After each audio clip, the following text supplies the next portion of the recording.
வாழ்க்கையுடைய செயலாளர் சகோதரர் இன்பத்துறை, கள அமைச்சர் அண்ணன் செம்மலை, மாவட்ட அறிவிச்சவர் இளங்கோவன், வெங்கடாஜலம் மற்றும் சட்டமன்ற உறுப்பினர்கள், முன்னாள் சட்டமன்ற உறுப்பினர்கள்,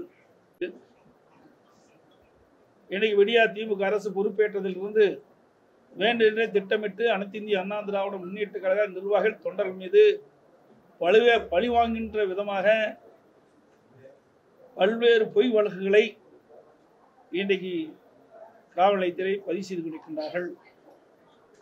அப்படி இந்த பொய் வழக்கெல்லாம் முறியடிக்கின்ற விதமாக எங்களுடைய கழக வழக்கறிஞர் பிரிவை சேர்ந்த வழக்கறிஞர்கள் மூலமாக ஆலோசனை கூட்டம் இன்று நடைபெற்றுள்ளது என்பதை தெரிவித்துக் கொள்கின்றேன். அண்மையிலே திராவிட முன்னேற்ற கழகத்தின் சார்பாக திரு கலைஞர் நூற்றாண்டு விழாவை முன்னிட்டு நாணய வெளியீட்டு விழா நடைபெற்றது சென்னையிலே. அந்த நூற்றாண்டு விழாவிலே பாரதிய ஜனதா கட்சியைச் சேர்ந்த மூத்த மத்திய அமைச்சர் கலந்து கொண்டார்கள். அந்த நாணய வெளியீட்டு விழாவிலே பாரதிய ஜனதா கட்சியைச் சேர்ந்த மாநில தலைவர், தமிழ்நாட்டைச் சேர்ந்த மத்திய அமைச்சர் ஒருவர், இன்னும் சில பாரதிய ஜனதா கட்சியினுடைய தலைவர்கள் கலந்து கொண்டார்கள் இந்த நிகழ்ச்சியிலே. ஆனால் திராவிட முன்னேற்ற கழகம் இந்திய கூட்டணியில அங்கம் வைக்கின்றது. அந்த இந்திய கூட்டணியில அங்கம் வைக்கின்ற தேசிய தலைவர்களே இருக்கின்ற காங்கிரஸ் கட்சியை சேர்ந்த திருமதி சோனியா அம்மையார் அவர்களையோ அல்லது காங்கிரஸ் கட்சியினுடைய தலைவர்களையோ அல்லது திரு ராகுல் காந்தி அவர்களையோ அழைக்கவில்லை. அதுக்கு மாறாக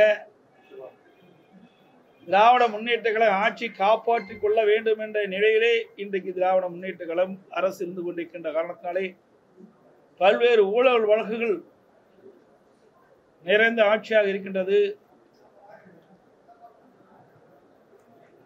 அதையெல்லாம்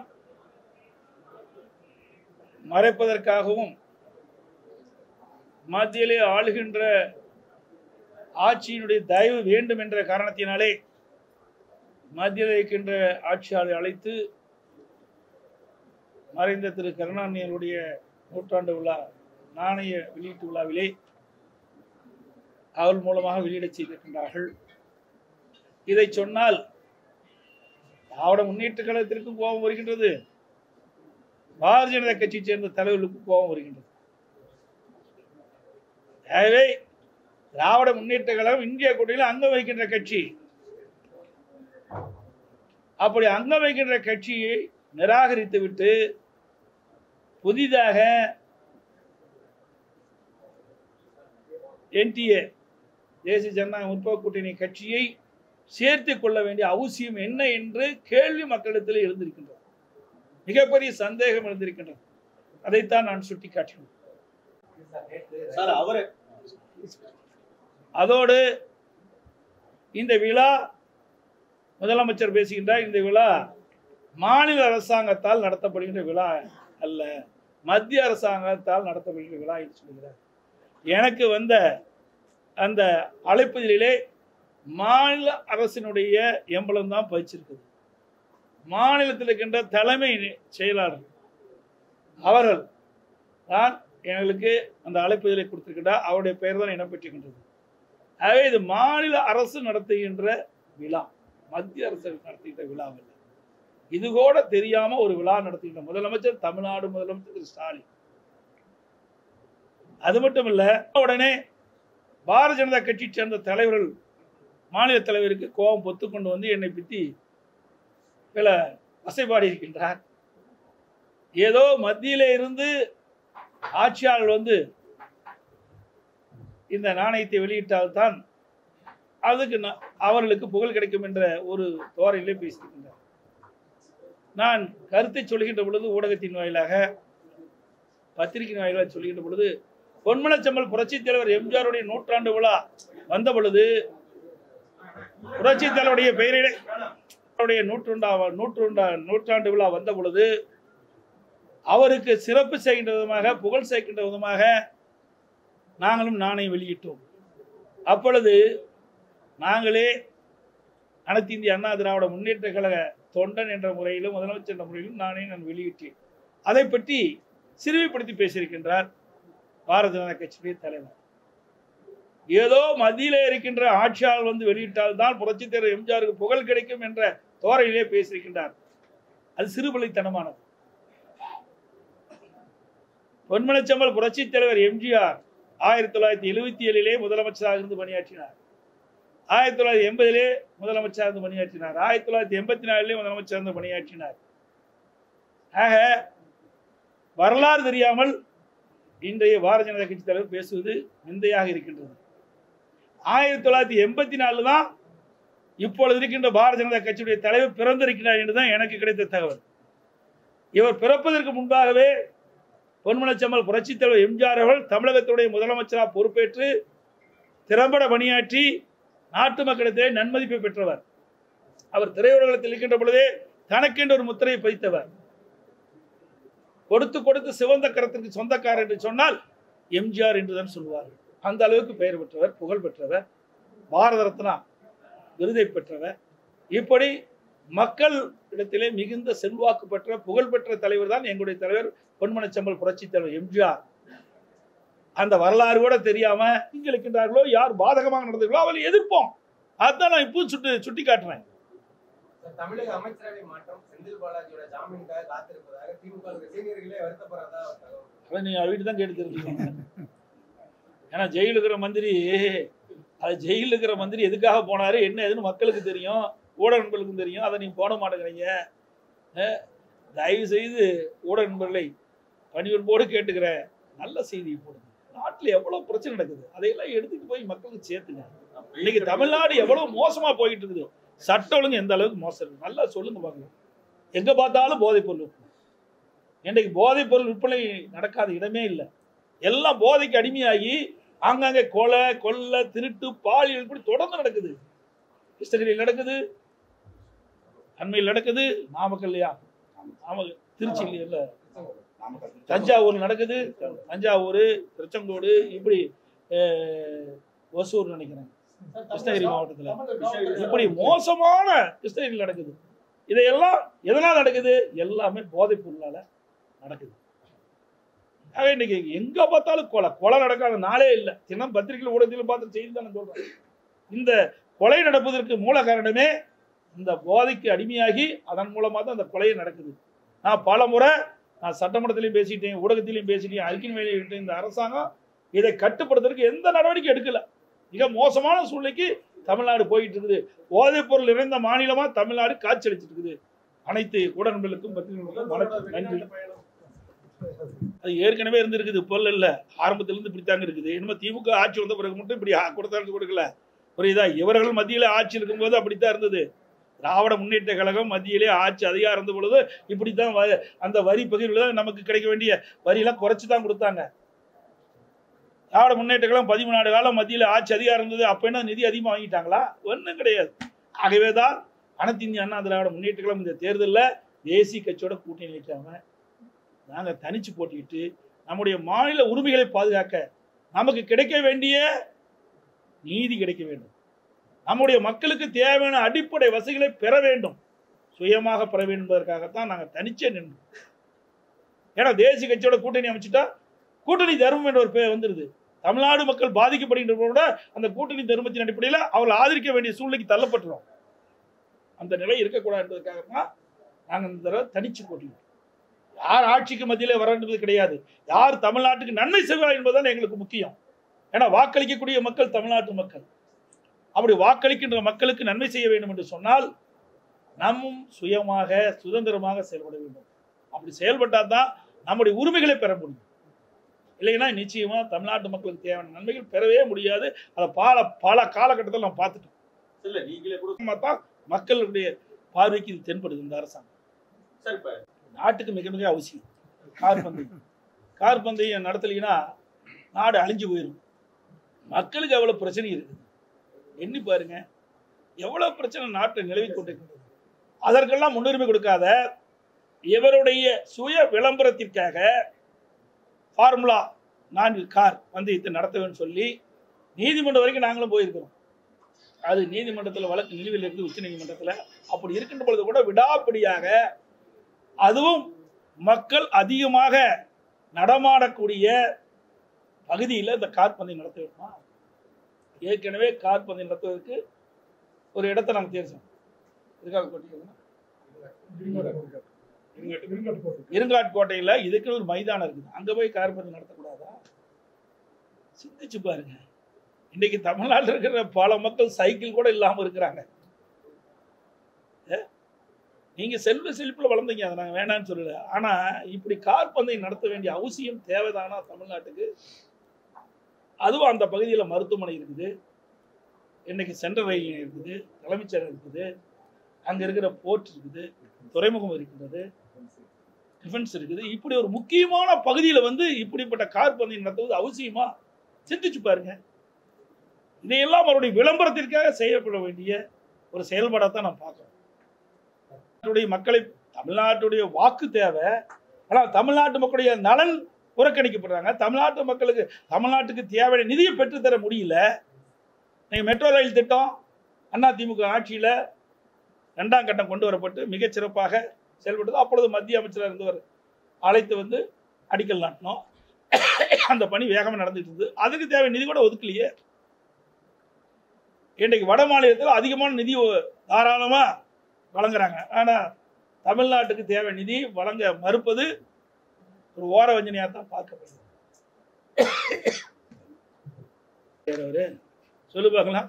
இந்த மைக்கு கண்டா அவருக்கு ஒரு வியாதி மாதிரி. மைக்கு கண்டா உடனடியாக பேட்டி கொடுப்பார். விமானத்தில் ஏறும்போது ஒரு பேட்டி கொடுப்பார், இறங்கும்போது ஒரு பேட்டி கொடுப்பார். ஆகவே எல்லாரும் உழைத்து பதவிக்கு வந்தவர்கள். உழைக்காமல் பதவிக்கு வந்த ஒரே தலைவர்னா பாரதிய ஜனதா கட்சி தலைவர். என்ன உழைப்பு கொடுத்தாரு பாரதிய ஜனதா கட்சிக்காக? அந்த பாரதிய ஜனதா கட்சியில எத்தனை பேர் முன்னணி தலைவர்கள் இருந்தாங்க, அவருக்கு அந்த வாய்ப்பு கிடைக்கல. இவர் ஏதோ வழியில தலைவர் பதவி பெற்றார். அதை வைத்துக் கொண்டு இன்றைக்கு தலகால் புரியாம ஆடிக்கொண்டிருக்கின்றார்.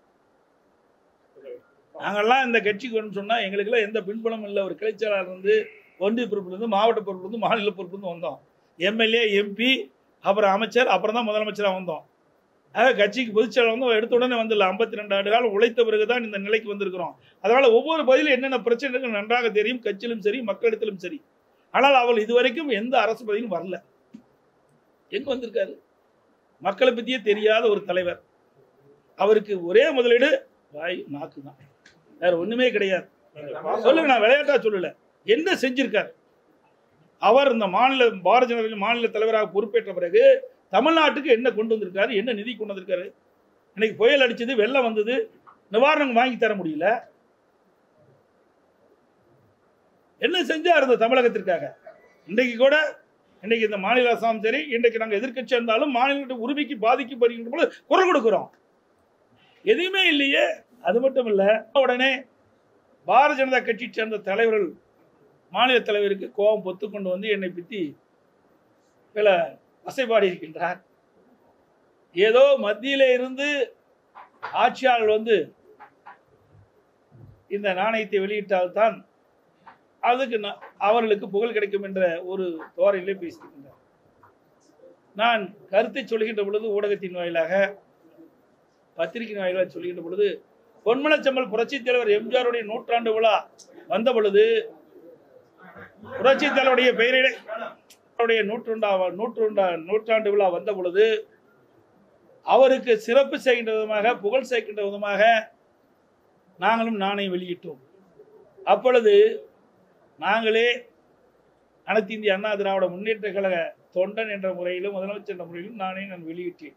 அதை பற்றி சிறுமைப்படுத்தி பேசியிருக்கின்றார் பாரதிய ஜனதா கட்சியுடைய தலைவர்.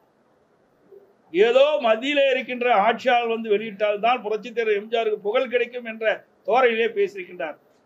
அது சிறுபிள்ளைத்தனமானது. பொன்மனச்செம்மல் புரட்சித் தலைவர் எம்ஜிஆர் 1977 முதலமைச்சராக இருந்து பணியாற்றினார். 1980 முதலமைச்சர் இருந்து பணியாற்றினார். 1984 முதலமைச்சர் இருந்து பணியாற்றினார். ஆக வரலாறு தெரியாமல் இன்றைய பாரதிய ஜனதா கட்சி தலைவர் பேசுவது நிந்தையாக இருக்கின்றது. 1984 தான் இப்பொழுது இருக்கின்ற பாரதிய ஜனதா கட்சியுடைய தலைவர் பிறந்திருக்கிறார் என்றுதான் எனக்கு கிடைத்த தகவல். இவர் பிறப்பதற்கு முன்பாகவே பொன்மனச்செம்மல் புரட்சித் தலைவர் எம்ஜிஆர் அவர்கள் தமிழகத்துடைய முதலமைச்சராக பொறுப்பேற்று திறம்பட பணியாற்றி நாட்டு மக்களிடத்திலே நன்மதிப்பை பெற்றவர். அவர் திரையுலகத்தில் இருக்கின்ற பொழுதே தனக்கென்று ஒரு முத்திரையை பதித்தவர். கொடுத்து கொடுத்து சிவந்த கரத்திற்கு சொந்தக்காரர் என்று சொன்னால் எம்ஜிஆர் என்றுதான் சொல்வார்கள். அந்த அளவுக்கு பெயர் பெற்றவர், புகழ் பெற்றவர், பாரத ரத்னா விருதை பெற்றவர். இப்படி மக்கள் இடத்திலே மிகுந்த செல்வாக்கு பெற்ற புகழ் பெற்ற தலைவர் தான் எங்களுடைய தலைவர் பொன்மனச்செம்மல் புரட்சித் தலைவர் எம்ஜிஆர். அந்த வரலாறு கூட தெரியாம நீங்க பிறப்பதற்கு முன்பாகவே ஆட்சியில் அமர்ந்த தலைவர் எங்களுடைய தலைவர் என்பதையும் இந்த நேரத்தில் நினைவு கூர்ந்து, அது மட்டுமல்ல உங்களுடைய தலைவர்களும் அப்பொழுது எந்த பதவியிலும் இல்லை என்பதையும் இந்த நேரத்தில் தெரிவிக்கிறது. பொன்மனச்செம்மல் புரட்சித் தலைவர் எம்ஜிஆர் திராவிட முன்னேற்ற கழகத்தை வெளியேற்றிய பொழுது புதிய கட்சி அதிமுக கட்சி துவங்கி மக்கள் செல்வாக்கு பெற்று முதலமைச்சரானார். 3 முறை முதலமைச்சரானார் புரட்சித் தலைவர் எம்ஜிஆர் அவர்கள். உங்களுடைய கட்சி தலைவரை போல அல்ல, பாரதிய ஜனதா கட்சி என்ற அடையாளத்தை வைத்துத்தான் உங்களுடைய கட்சியெல்லாம் வெற்றி பெற்று வந்திருக்கிறாங்க. அது மறந்து விட வேண்டாம்.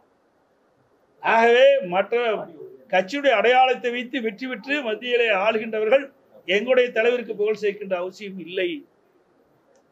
இன்னும் சொல்ல போனா காஷ்மீர்ல யாரும் தெரியாது, ஜார்க்கண்ட்ல யாரும் தெரியாதுன்னாரு.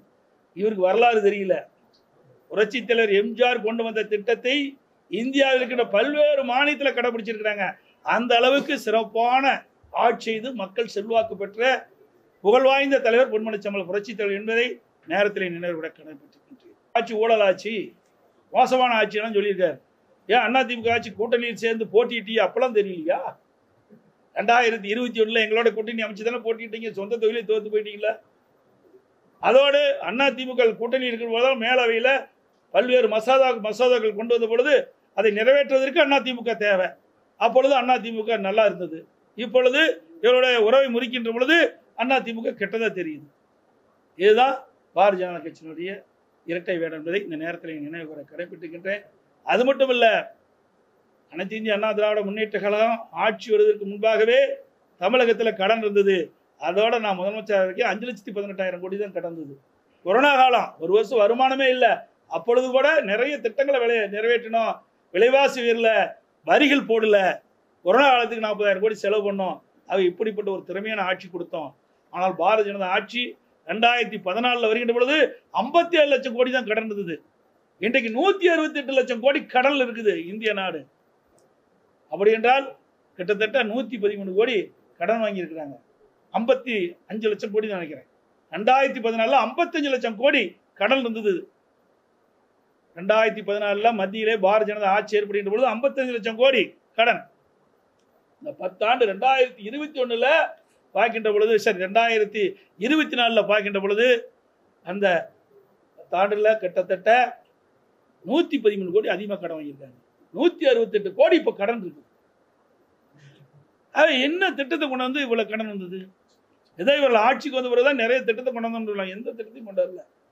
அதோட பாரதிய ஜனதா கட்சி தலைவர் பொறுப்பேற்றதிலிருந்து இதுவரை தமிழ்நாட்டுக்கு மத்திய அரசிடம் எந்த ஒரு பெரிய திட்டத்தை கொண்டு வந்தாரா? எதையுமே கொண்டாடல. ஒரு பொது திட்டம் கூட கொண்டாடல. தேர்தல் நேரத்தில் பிரச்சாரத்தில் சொன்னார் கோயம்புத்தூர்ல, பாரதிய ஜனதா மத்தியிலே ஆட்சி அமைந்த உடனே 500 நாள்ல 100 திட்டத்தை கொண்டாடினாரு. இப்ப எத்தனை திட்டத்தை கொண்டாந்துருக்கிறார்? பூரா பொய், பேச பூரா பொய். இன்னைக்கு மைக் கிடைச்சா போதும், எந்த அளவுக்கு பொய் பேசணுமோ அந்த அளவுக்கு பொய் பேசுகின்ற ஒருவர் தான் இன்னைக்கு பாரதிய ஜனதா கட்சியுடைய தலைவர். அனைத்து இந்திய அண்ணா திராவிட முன்னேற்ற கழக ஆட்சி தான் நிறைய திட்டங்களை நாங்கள் நிறைவேற்றிருக்கிறோம்.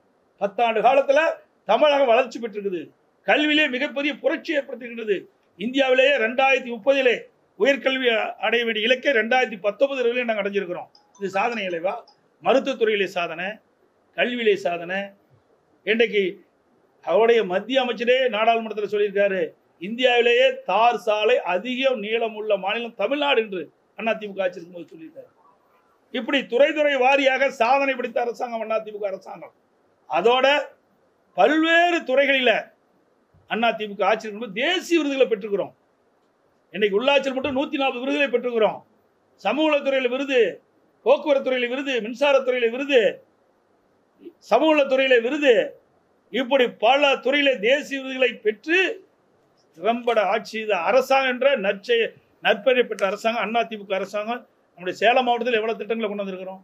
இன்னைக்கு கால்நடை பூங்கா அதை வைத்துக் கொண்டு இன்றைக்கு தலகால் புரியாம ஆடிக்கொண்டிருக்கின்றார். நாங்கெல்லாம் இந்த கட்சிக்கு சொன்னா எங்களுக்குலாம் எந்த பின்புலமும் இல்லை. ஒரு கிளைச்சலாளர் இருந்து, ஒன்றிய பொறுப்பிலிருந்து, மாவட்ட பொறுப்பிலிருந்து, மாநில பொறுப்பிலிருந்து வந்தோம். எம்எல்ஏ, எம்பி, அப்புறம் அமைச்சர், அப்புறம் தான் முதலமைச்சராக வந்தோம். கட்சிக்கு பொதுச்செயலாளர் வந்து எடுத்த உடனே வந்துடல. 52 ஆண்டு காலம் உழைத்த பிறகுதான் இந்த நிலைக்கு வந்திருக்கிறோம். அதனால ஒவ்வொரு பதிலும் என்னென்ன பிரச்சனைகள் நன்றாக தெரியும், கட்சியிலும் சரி மக்களிடத்திலும் சரி. ஆனால் அவள் இதுவரைக்கும் எந்த அரசு பதவியும் வரல. எங்க வந்திருக்காரு? மக்களை பத்தியே தெரியாத ஒரு தலைவர். அவருக்கு ஒரே முதலீடு வாய் நாக்கு தான், வேற ஒண்ணுமே கிடையாது. சொல்லுங்க, நான் விளையாட்டா சொல்லல. என்ன செஞ்சிருக்காரு அவர்? இந்த மாநில பாரதிய ஜனதா மாநில தலைவராக பொறுப்பேற்ற பிறகு தமிழ்நாட்டுக்கு என்ன கொண்டு வந்திருக்காரு, என்ன நிதி கொண்டு வந்திருக்காரு? இன்னைக்கு புயல் அடிச்சது, வெள்ளம் வந்தது, நிவாரணம் வாங்கி தர முடியல. என்ன செஞ்சார் இந்த தமிழகத்திற்காக? இன்றைக்கு கூட இன்னைக்கு இந்த மாநில அரசாங்கம் சரி, இன்றைக்கு நாங்கள் எதிர்கட்சி இருந்தாலும் மாநில உரிமைக்கு பாதிக்கப்படுகின்ற போது குரல் கொடுக்கிறோம். எதுவுமே இல்லையே. தன்னை முன்னிலைப்படுத்தி தான் பேசிட்டு இருக்காரு. அவருடைய எண்ணம் தன்னை முன்னிலைப்படுத்தி விளம்பரப்படுத்தி வர வேண்டும் என்றதான் எண்ணமாக எனக்கு தெரிய வருகிறது. இப்ப கூட அவங்க கூட்டணி கட்சி ஒரு மார்க்சிஸ்ட் கட்சி வந்து எதிர்ப்பு தெரிவிச்சிருக்கு. இந்த மாதிரி அரசாங்கமே இந்த மாதிரி ஒரு மதத்துக்கு ஆதரவு நடத்தக்கூடாது அப்படின்ட்டு. இது நீங்க எப்படி பாக்குறீங்க? இன்றைக்கு இப்பொழுதாவது விழித்துக் கொண்டார்களே கூட்டணி, அது வரைக்கும் பரவாயில்ல. இது வரைக்கும் நீங்க பாத்தீங்கன்னா திராவிட முன்னேற்ற கழகம் எதை சொல்லிடோ அதை சரி என்றுதான் தலையாட்டி கொண்டிருந்தார்கள். இப்பொழுதுதான் கொஞ்சம் மக்களுடைய சிந்தனை, மக்கள் மீது அக்கறை கொண்டு இப்படிப்பட்ட எதிர்ப்பை தெரிவிக்கிறார்கள். எங்களை பொறுத்த வரைக்கும் இன்றைக்கு அதிமுக ஜாதிக்கு மதத்திற்கு அப்பாற்பட்ட கட்சி. எல்லா மதத்தையும் சமமாகத்தான் கருது, எல்லா ஜாதியும் சமமாகத்தான் கருது. இதுதான் எங்களுடைய நிலைப்பாடு. ஜாதி வாரி கணக்கெடுக்கு தான் நாங்கள் உத்தரவு போட்டோமே. என்ன கணக்குன்னு நாங்கள் தாங்க உத்தரவு போட்டோம், நாங்கள் தாங்க ஜீவோ போட்டோம். அது போய் சொல்லுங்க உங்க டிவி மூலமா, நீங்க மறைக்காதீங்க. அனைத்து இந்திய அண்ணா திராவிட முன்னேற்ற கழக அரசு இருக்கின்ற பொழுது, நான் முதலமைச்சர் இருக்கின்ற பொழுது ஜாதி வாரி கணக்கெடுப்பு எடுக்க வேண்டும் என்று உத்தரவு பிறப்பிக்கப்பட்டு ஜீவோ போடப்பட்டு அதுக்கு தனி அமைப்பு ஏற்படுத்தப்பட்டு ஓய்வு பெற்ற நீதிபதி தலைமையிலே குழு அமைக்கப்பட்டு பணியெல்லாம் துவங்குச்சு. ஆட்சி மாற்றம் வந்த பிறகு திரு ஸ்டாலின் அதை கைவிட்டுட்டார். அனைத்துலக முருகன் எங்களுடைய ஆட்சியில் அப்படியெல்லாம் நேர்மையான ஓரம் கட்டவே இல்லையே. நேர்மையான ஆட்சி, நேர்மையான அதிகாரிகளுக்கு எப்பொழுதும் நான் மதிப்பு கொடுத்துட்டு இருக்கோம். ஆனால் விடியா திமுக ஆட்சி வந்த பிறகு தினந்தோறும் பத்திரிகைகள் பார்த்தா டிரான்ஸ்ஃபர் தான். ஐபிஎஸ் ஐஏஎஸ் பந்தாடிட்டு இருக்காங்க. இன்னைக்கு பிளே கிரவுண்டில் எப்படி பந்த விளையாடுறாங்களோ அது மாதிரி ஐஏஎஸ் ஐபிஎஸ் அதிகாரிகள் நிரந்தரமாக எந்த பணியிலும் பணி செய்யவில்லை. ஏன்னைக்கு இந்த அதிகாரி தான் இந்த பதவியில் நிலைத்திருப்பார் என்று நிலையில்லாம ஒரு சூழல் இருக்குது. அவ்வப்போது தொடர்ந்து ஐஏஎஸ் ஐபிஎஸ் அதிகாரிகளை தொடர்ந்து மாற்றிக்கொண்டே இருக்கின்றார்கள். என்ன காரணம் தெரியல. ஆகவே நல்ல திறம்பட அதிகாரிகளை ஒரு துறைக்கு நியமிக்கப்பட்டால் இந்த ஆட்சியில் போடுகிற திட்டங்கள் மக்களுக்கு போய் சேரும். ஆனால் அதை பற்றியெல்லாம் கவலைப்படாத அரசாங்கம் தான் இன்றைய விடிய திமுக அரசாங்கம். அது இவர்கிட்ட தான் கேட்கணும். நம்முடைய ஜனாதிபதிகிட்ட தான் கேட்கணும். ஜனாதிபதி தான் மேதகு ஆளுநரை நியமிக்க வேண்டிய பொறுப்பு இருக்குது. மத்திய அரசு பரிந்துரை செய்தியின் அடிப்படையில் அதில் அவருடைய கேட்க வேண்டிய கேள்வி என்னிடத்துல கேட்ட எனக்கு என்ன தெரியும் சொல்லுங்க பார்க்கலாம். இதாங்க ஆளுநருடைய பதவி நியமிப்பது மத்திய அரசாங்கமும் அங்கே மேதகு நம்ம குடியரசுத் தலைவர் தான். அவர்கிட்ட தான் அந்த கேள்வி கேட்கணும். என்ன காரணம், ஏது காரணம், எந்த அடிப்படையில் அவர் நீடிக்கிறார் என்பதையெல்லாம் அவரிடத்தில் விளக்கம் கேட்டால் அவருக்கு சரியான விளக்கத்தை கொடுப்பார். உங்க தலைவர்கள் வந்து மற்றவர்கள் சொந்தப்படுறாங்க, எப்படி பாருங்க? அதே எங்களுடைய தலைவர் கிடைத்த பெருமையா நான் கருதுறேன். அதே ஒரு கட்சியுடைய தலைவர் எப்படி இருக்க வேண்டும் என்பதற்கு முன்னுதாரணமாக எங்களுடைய தலைவர் திகழ்ந்து கொண்டிருக்கின்றார். அவர் அந்த கட்சி யாராலையும் அழிக்க முடியல. அனைத்து இந்திய அண்ணா திராவிட முன்னேற்ற கழக தலைவர்களை குறிப்பிட்டால்தான் தங்களுடைய கட்சி நடத்த முடியும், கட்சி தொடங்க முடியும் என்ற நிலையில அவர்கள் தெரிவித்திருக்கலாம். அப்படிதான் நான் நினைக்கிறேன். அந்த அடிப்படையில் அந்த கருத்தை அவர் தெரிவிச்சிருக்கார். எதிர்காலத்தில் உங்களோட கூட்டணி இன்னும் அவர்கள் இன்னும் முழுமையா வரவே இல்லை. இது கூட்டணி அமையுமா அமையாது என்பதெல்லாம் தேர்தல் நேரத்தில் முடிவு செய்ய முடியும். என்ன பண்றது? இதே புரட்சி தலைவி அம்மா அவர்கள் 1998 இன்றைக்கு 4 நாடாளுமன்ற பணிகளை அதிமுக தான் அவர் பெற்றாங்க. இப்பொழுதும் அதிமுக கூட்டணி வைக்கிற காரணத்தால தான் இன்றைக்கு பாரதிய ஜனதா கட்சியினுடைய சட்டமன்ற உறுப்பினர் 4 பேர் தேர்ந்தெடுக்கான்னு நினைச்சுக்கிறேன். 4 பேர் வெற்றி பெற்றிருக்கிறாங்க. இதே நிலை 2019 நாடாளுமன்ற தேர்தலோட 22 சட்டமன்ற இடைத்தேர்தல் வந்தது. அப்பொழுது நாடாளுமன்ற தேர்தலையும் திமுக போட்டியிட்டது. 2022 22 சட்டமன்ற இடைத்தேர்தலையும் அதிமுக போட்டியிட்டது. ஒரு இடத்துல அதிமுக நாடாளுமன்றத்தை வென்றது. ஆனா 9 இடத்துல சட்டமன்ற இடைத்தேர்தல் நாங்கள் வென்றோம். அது நீங்க பார்த்தீங்கன்னா நிலக்கோட்டையில் உதாரணத்துக்கு திண்டுக்கல்ல நாடாளுமன்ற போட்டிடுறார். நிலக்கோட்டையில திமுக வேட்பாளர் போட்டிடுறார் எம்எல்ஏல. அதுல நிலக்கோட்டையில அதிமுக வெற்றி பெறுது 23,000 ஓட்டுல சுமார். அதுலயே நாடாளுமன்றத்துக்கு பார்க்கும்போது அவர் கூடுதலான வாக்கு வாங்கியிருக்கார் திமுக வேட்பாளர். ஆக தமிழகத்தை பொறுத்த வரைக்கும் நாடாளுமன்ற தேர்தலுக்கு ஒரு மாதிரி வாக்களிக்கிறாங்க, சட்டமன்றத்துக்கு ஒரு மாதிரி வாக்களிக்கிறாங்க. இதே நிலை பாருங்க. 2019 ஒரே ஒரு இடம் தான் நாங்க வெற்றி பெற்றோம், இதே கூட்டணி. பிறகு தேமுதிக கூட்டணியில் இல்லை. 2021 சட்டமன்ற தேர்தல் போது நாங்கள் 75 இடத்துல வெற்றி பெற்றோம். அதிமுக தமிழகத்தில் ஆள வேண்டும் என்பதற்காக 75 இடங்கள் கூட்டணி கொடுத்தாங்க. அதே மத்தியில் 2019 ஆட்சி வரும்னு சொல்லி அப்போ இருந்தது. அப்போ ஒரு இடம் தானே கொடுத்தாங்க. அப்போ மக்கள் யாருடைய ஆட்சி விரும்புறாங்கன்னு நீங்களே புரிஞ்சுங்க. இப்போ நடிகர் விஜய் வந்து அந்த கொடியை அறிமுகப்படுத்திருக்காரு. உத்தரவிட்டு ரஜினிகாந்த் பேசுறாரு. யாரு மேலிடம் இப்ப கலைஞரை பத்தி புகழ்ந்து ராஜ்நாத் பேச சொன்னது யாரு? என்ன பாக்குறீங்க? இதெல்லாம் அவளுக்கு கேட்டதாங்க தெரியும். என்ன கேட்டால் எனக்கு எப்படி தெரியும்? யார் உத்தரவு போட்டா யார் வந்து பேசுறாங்க நாட்டு மக்கள் அனைவருக்கும் அறிவார். அதை வெளிப்படைத்தன்மையாக இன்றைக்கு சூப்பர் ஸ்டார் ரஜினிகாந்த் அவர்கள் தெரிவிச்சிருக்காரு. வெளிப்படையை தெரிவிச்சிட்டார். இவரெல்லாம் நாடகம் ஆடுறாங்க. திமுக பாரதிய ஜனதா நாடகம் ஆடுறாங்க. அந்த நாடகத்தை வெளியிலே கொண்டு வந்தது திரைப்பட நடிகர். அவருக்கு நன்றி சொல்லலாம். நான் ஏற்கனவே சொல்லிக்கிட்டேன். இன்னைக்கு வெளியில பார்த்தா எதிரி மாதிரி இருக்குது, தோற்றம் அளிக்கிறாங்க. திமுகவும் பாரதிய ஜனதாவும் எதிரி மாதிரி தோற்றம். ஆனால் உள்ள உறவு வச்சுட்டு இருக்காங்க. இன்றைக்கு இந்த விடியா திமுக அரசு திரு ஸ்டாலின் அரசாங்கத்தை மீது 3 முறை மேதக ஆளுகிட்ட போய் ஊழல் பட்டியல் கொடுத்தீங்க. என்ன நடவடிக்கை எடுத்தீங்க? இது வரைக்கும் எதுவுமே இல்லையே.